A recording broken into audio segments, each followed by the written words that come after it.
Hey guys, subscribe for daily content, and if you're shopping for gear, make sure you check out the description for the newest items at some of the very best online retailers. There's also links for some of the items that I personally recommend. Thanks! What's going on YouTube? Metal Complex here, and today I've got an uncharacteristically quiet but still very enthusiastic review of the Robjohnsons Cypress V3. Oh my goodness, look at this finish. What is even happening here? It looks like the bridge, the rainbow bridge in Thor. Absolutely insane. So I'm trying to keep myself from coughing. So this is going to sound a little sensual, a little up close and personal with Metal Complex. I'm not trying to act like that. I'm just trying to keep myself from coughing through this review because I'm still a bit under the weather. Thanks so much to Robjohnsons for submitting this knife for me to take a look at. Thanks to my patrons for supporting me. And make sure to follow me on Instagram at metal_complex. This is a knife that's made in Latvia. This is a small batch shop in Latvia. Very, very premium. These are very hands-on, very, human being sort of attention to detail here. So if you know what that means, you know what that means. If you don't know what that means, it means that this is an expensive knife. So if this isn't your jam, no worries, but we are covering a very expensive knife today. Let's go ahead and get a measurement of this, this beautiful knife. The overall length of the Cypress V3, excuse me, trying really hard to avoid that, is coming in at about 7.5 inches. Blade length is coming in at 3 1/4, and the cutting edge is about 3 1/8. This is smaller than I normally carry, but because of the open ergonomic lines, it's actually really nice. And I have carried this quite a bit. Not abused it, I didn't take it out and work on a construction site for a week with it or anything like that, but just carried it and used it like a regular EDC knife. And it's a really, really nice size. First thing, I think we should do some size comparisons up against some other knives. So how about up against the largest knife that they currently offer, which is the Cedar. This is also mine. And I figured that, if you're looking at their knives, you might be curious to see a real side-by-side comparison between these two. So the Cedar is quite a bit larger, but not to the point where you would describe the Cypress V3 as a micro knife. So cutting edge is, I don't know. This might be about 80%, 85% the same. The Cypress just all the way around, or the Cedar all the way around, just a bigger knife. Let's do some size comparisons with some more common knives. So any custom skills you find in this section can be found down in the description under Original Goat and Others. Up against the 80-10 and the 80-20.5. You can see here it's very similar in size to the 80-20.5. It's just not quite as bulky. How about up against the Spyderco PM2 and the Spyderco Para 3? Close to the size of the Para 3, but it's actually got more cutting edge there. Excuse me. Let's put it up against the Benchmade Griptilian, or in this case the Ritter Hogue, and the Hogue Deca. So how's the action on this knife? So these actually use skiff bearings, ceramic skiff bearings. Access to the lock bar is very, very good. It's important to point out here that the relief cut is actually on the inside. People have different feelings about that. Personally, I have never had a frame lock disengage during normal use, just like regular using a frame lock, right? I've never had one disengage whether the relief cut was on the inside or the outside. Apparently, according to a number of people who make and test frame locks, putting it on the inside makes it slightly weaker because of where the force goes, right? That you want the piece, like where the cut is, it doesn't line up perfectly. So like if you're putting force in the back of the spine, I guess you want that last remaining bit of material to line up with the blade. So is that going to affect you? Probably not. Unless you're going to go out and absolutely beat the tar out of this knife, it probably doesn't matter. Honestly, the lock bar tension feels very, very good. That's what I am mostly concerned with, is lock bar tension. Sometimes when the lock bar tension is too light, it doesn't matter if the relief cut is on the inside or the outside. The thing is just much more likely to disengage during regular use. So this doesn't feel like light lock bar tension. It feels pretty good. But the access to the lock bar is really nice. There's plenty of room there. It's very easy to disengage. A little bit of stick, but I have a feeling that that'll wear itself in, just given that it has a lock bar insert, which is also an interesting topic. We'll come back to that. A single finger disengagement results in the blade kind of coming down and interacting with the thumb in the sharpening choil, which is fine. And then the pivot action is really, really smooth. These are skiff bearings, so they will only get better over time. But man, for as light as the blade is, it's important to point out here too, you can catch this little nub, which would create what feels like double clutch. You just have to move your finger backwards a little more. Some knives you want to disengage more towards the pivot. Some knives you want to disengage a little further back. Right here, you can see you get it in that spot. There's no double clutch. The action is super smooth considering how lightweight that blade is. And the detent, while not extremely strong and not very clicky, I'll show you guys here. Right, just kind of a thud, no movement or play or anything. It's exactly what you want to deploy it with a thumb stud, which is a little small and it's a little buried behind this area here, but there is just enough chamfering here to allow you to get in there. It might take a couple of tries to get used to it, but once you do, it's like all things, you'll adapt to it. All things considered, pretty good. Pivot action's really good. Detent strength is appropriate. I think I would have liked a little bit more room and perhaps a slightly larger thumb stud. Some people will be disappointed to find out that the thumb stud is only available on one side. And to my knowledge, these are right-hand only knives. I could not find any option on the website for lefties. So to Robjohnsons, if I'm mistaken, please correct me. But if I'm not mistaken, I really think you guys should offer options for left-handed people, or at least find a way to mount the pocket clip on the other side. But I would have liked to see another thumb stud over here. You don't need it, right? So maybe the reason that it's not here is because he just doesn't make these for left-handed people. So yeah, some people are going to be bothered by that. But well, technically, it's not even technically. There's just a very low-profile front flipper there, which you can use, and it's pretty good. My preferred means of deployment would be the thumb stud, and it does a really great job in that department. Let's do carry profile. This is where this knife really shines. Outside of the obvious beautiful texturing, which we'll come back to. Thickness up against the Para 3, it's not a thick knife. This is a beautifully compact knife without being a micro knife, right? I don't like the little dainty little micro knives, but man, this thing is easy to carry. Length and height, nowhere near the size of the PM2 or the Para 3. It's way shorter this way. Just really, really easy on the pocket. Let's go ahead and do a hardware check. I'm going to get out my tools. As per usual, my tools are very inexpensive and very recommendable. You can find them right down in the section of my description that talks about the tools I use on this channel. I believe everything is a T8. Now, these are custom-made pivots. He doesn't buy these from somebody. These are custom-made pivots. They're also not free spinning, so there is an internal mechanism that keeps them from free spinning. That feels like a T8 there. Then you also have T8 for the thumbs. Excuse me. I'm so sorry, guys. Just bear with me. It'll get better. I'll get over this soon. For people who watch every day, I'm sure you guys are sick of hearing me like this. But only one screw on each side with probably some nested or some floating pegs or something in there to keep the backspacer from flying loose. But really, really minimal hardware. And then one hidden screw for the pocket clip, which I assume is also T8, could be T6.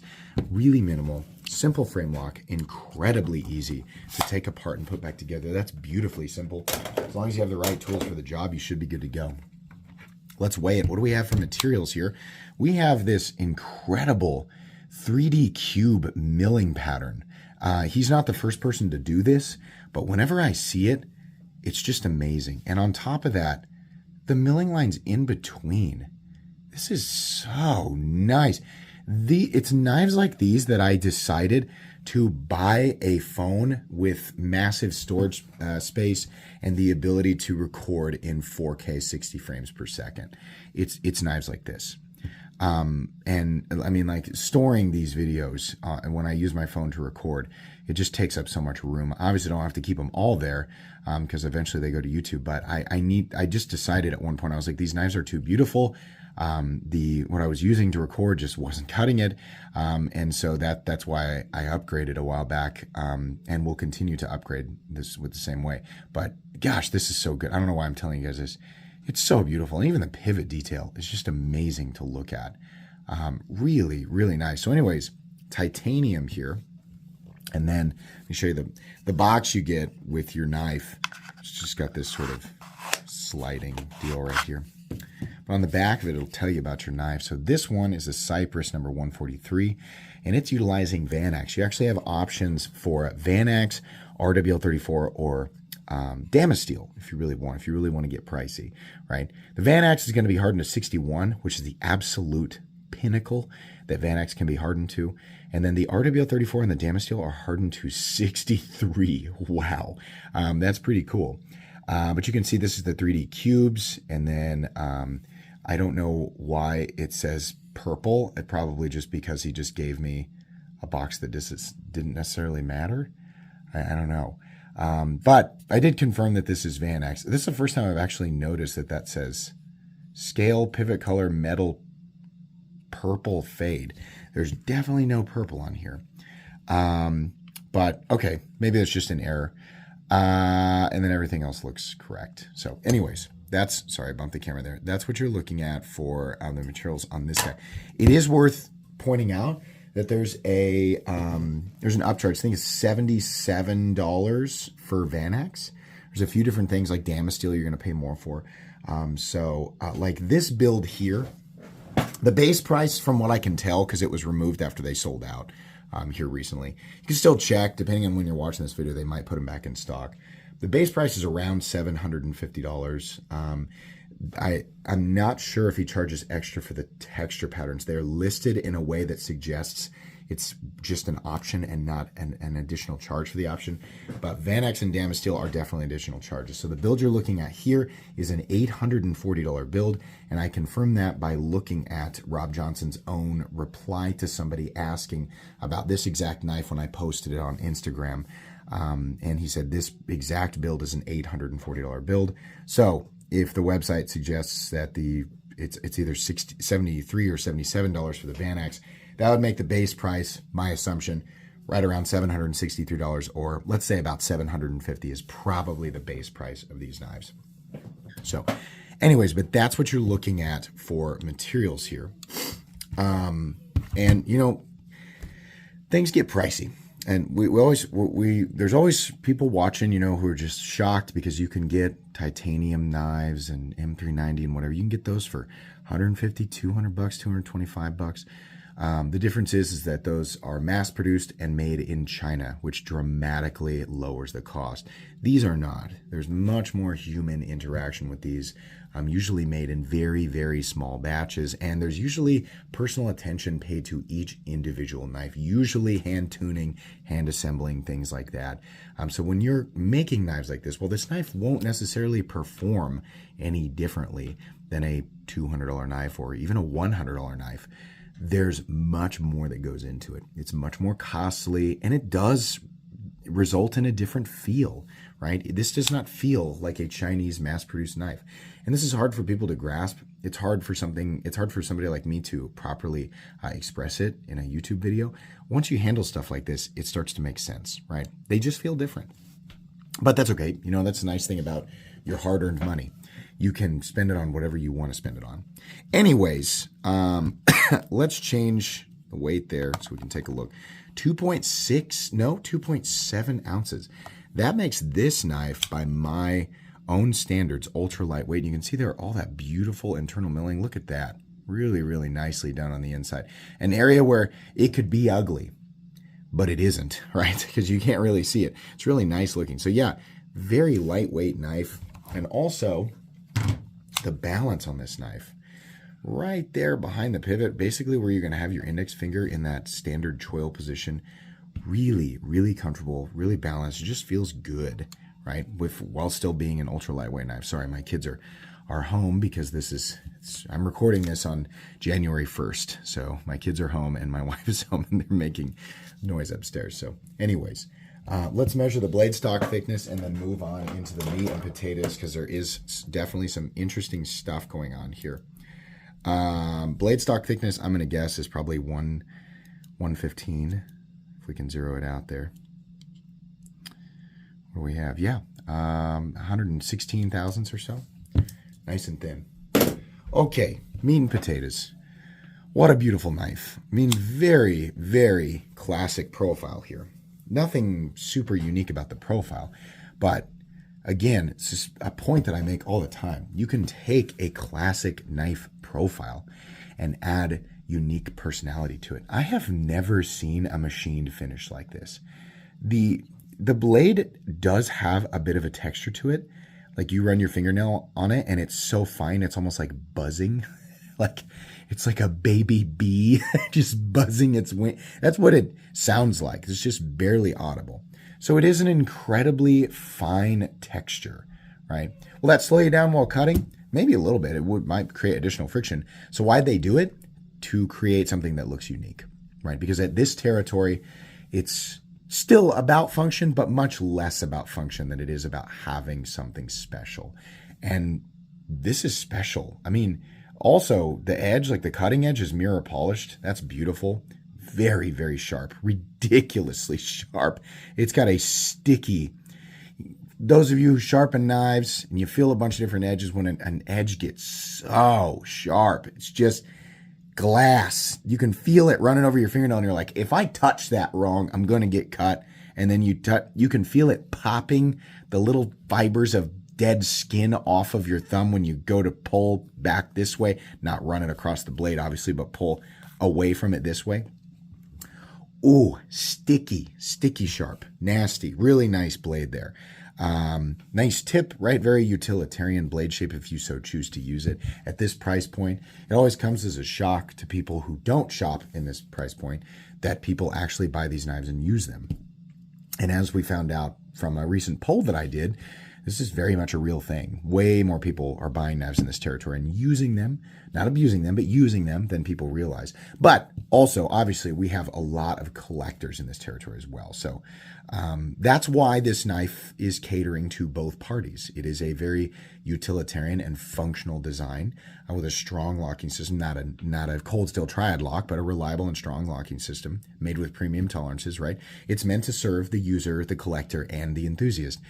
And it does a really, really good job of that. I mean, even the pivot is cool with the little Robjohnsons logo on there, right? That's just neat. It almost looks like a watch crown. I like that. There's little tiny details, right? It's just really, really cool. So I've added a couple notes here. The lock bar insert itself is actually 14C28N hardened to 58 HRC. What's the benefit there? I'm not really sure. I'm not really sure what the base material or what the standard material is for a lock bar insert. I just thought that some of you would find that interesting.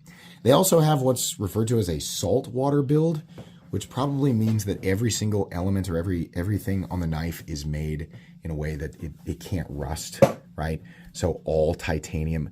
I would venture to guess that would be a combination of Vanax and obviously all of the hardware is already titanium, so it's not going to rust. It might be that on a saltwater build, they don't do a steel lock bar insert and then just do a carbonized titanium lock face, making it truly almost impervious to corrosion. Vanax technically can corrode, but you're going to have to work at it. Right? It's hard to get a Vanax blade to rust. Another thing that I think is cool is because the back spacer, the pivot, and even the pivot collar, right? Separate piece, everything, all the hardware, it's all titanium. There are options on his website to individually anodize all this stuff. I think you have to match the pivot with the scales, but you can anodize the pivot collar something different. And he's got a lot of different colors, and he's also got a lot of different examples of the colors. Furthermore, he has different texture patterns. If you don't want to go with this, they've got a fine diamond, or like the diagonal lines or the vertical line, whatever. There's a bunch of different stuff. So being able to kind of customize the knife and anodize the individual pieces of hardware, you don't always get that option at this price point, which I find weird, right? So I thought that was really cool to be able to get the pocket clip and the hardware and everything, all the different colors that you want, and all the weird and special stuff. Titanium can be a little bit fickle on the spectrum of what it can and cannot be anodized to. So it's neat that he's got all those really distinct colors, right? You can really make this thing pop and really make it look special, to highlight the special item that it is over the common production stuff, right? And it really does look different. It looks special. I like that. It's really cool. The flat is different. It's a different machined finish than the rest of the blade, which I think looks really, really nice. I am confused as to why there is no jimping out here. You even have a little tiny bit of a choke up spot. But I really would have liked some jimping. Like, just continue the front flipper jimping, just continue that down to, say, maybe right here. That would have been really cool. But no big deal. Straight back, just straight. Like, that's what's giving it this classic knife profile, right? Really, really cool. Simple backspacer, nothing here. No lanyard bars or holes or anything to goof anything up. I love how the pocket clip nests into the titanium here. Just really, really classy. And we have that kind of starburst or shell burst pattern. In and out of the pocket, it's got a little bit of a raindrop or teardrop. Not even, it's kind of, they're like concave. Instead of like the typical ramp, it's sort of concave. So in and out of the pocket, you'd think right on top of that texture pattern. That's got to be pretty abrasive on the pocket, right? Actually, no. In fact, this pattern is very not abrasive. Like, you can feel it, but there's not much. A little bit of traction, but it's not much. In the like, I carry this in sweatpants all the time, and it's so friendly. And right now, right? Just so easy in and out of the pocket in sweatpants. Good retention, but not super aggressive, right? The lock bar insert on this guy is entirely on the inside, so the screw threads into the titanium and does not come out the other side. So you get to enjoy all that beautiful texturing even on the lock bar. Really, really cool. There is a stop pin that is internal. It's attached to the blade, riding on channels that have been carved out on either side of the titanium, so that's nice. The lockup solidity is absolute. There is no blade play up, down, left, or right. Like I said, a little bit of stick here, a little bit. I think that'll work itself out, right? Very smooth, very consistent in here, exactly what you'd expect. Again, a lighter detent, given the small thumb stud operation, but no movement. Very solid in the closed position, and that blade is perfectly, absolutely perfectly centered, which is what we'd expect. So yeah, really expensive knife, $750. That puts it into the tier of, and again, this is a different tier of pocket knife. You do not need to spend this much money to get a functional tool. You can get a functional tool for $30, right? QSP Penguin would be a great knife. That's not what people are buying. At $30, you're buying a mass-produced, basic, functional pocket knife, which is all that most people need, right? But if you want your knife to not be basic, you don't want it to be mass-produced. You want there to be more to the process. You want more control over the options. You want a special blade steel, right? Like VanX, which is a very high performing blade steel, and you don't have to worry about corrosion, right? You want the special finishes. You want a pocket knife, but you want more, and you're willing to pay for it. There's a market for it. In fact, there's an insanely healthy market for it. And it is far more competitive than people realize. A lot of people think that this stuff is so exclusive and the market is so small that there's this massive opportunity for ridiculous markup. When in reality, the truth is despite the fact that this is not a firearm, which is always the argument that comes up, these are insanely expensive to make. Insanely expensive.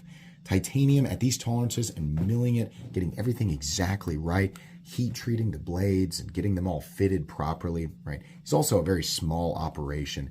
The machines required to contour this material, which, by the way, we didn't cover, contoured, right? So yeah.